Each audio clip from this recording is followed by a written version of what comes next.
Satreskrim Polres Klungkung telah mengamankan 4 orang yang terlibat pencabulan remaja putri di bawah umur berinisial KAW, 17 tahun, asal Karangasem pada Kamis 21 Juli lalu. Informasi yang diperoleh awalnya 2 orang pelaku lebih dulu diamankan di Karangasem belum lama ini. Namun dari hasil pengembangan ada 2 orang lainnya yang kini tengah diperiksa polisi. Dari 4 orang tersebut, 3 diantaranya telah ditetapkan sebagai tersangka atas kasus pencabulan yang terjadi di sebuah gudang kayu di wilayah Klungkung. Sementara 1 orang lain masih diperiksa di Mapolres Klungkung. Kasat Reskrim Polres Klungkung Ibtu Arung Wiratamo Minggu 24 Juli mengaku saat ini pihaknya tengah berkoordinasi dengan Dinsos PPA Klungkung untuk pendampingan pemeriksaan korban. Dijelaskan 4 orang yang telah diamankan diantaranya berinisial WJ 22 tahun, KM 21 tahun, dan WA 22 tahun. Ketiganya sama-sama asal desa Tianyar Barat, Kubu Karangasem.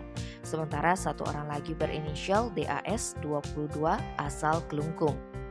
Arung Wiratamo menjelaskan peristiwa kelam yang dialami KAW diketahui terjadi pada Kamis 21 Juli malam. Ketika itu korban datang menemui 2 tersangka WJ dan KM setelah mendapat pesan WhatsApp. Pertemuan itu didasari atas keterpaksaan lantaran korban diancam oleh tersangka akan menyebarkan sebuah video. Namun KAW belum mengetahui video apa yang dimaksud.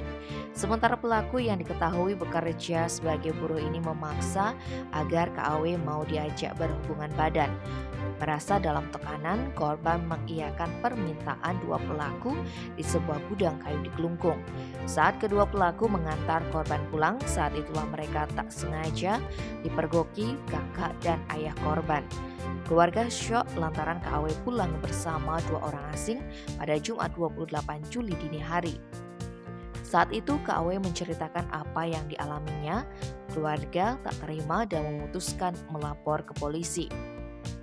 Dari hasil pengembangan, polisi mengetahui KAW sebelumnya juga pernah disetubuhi.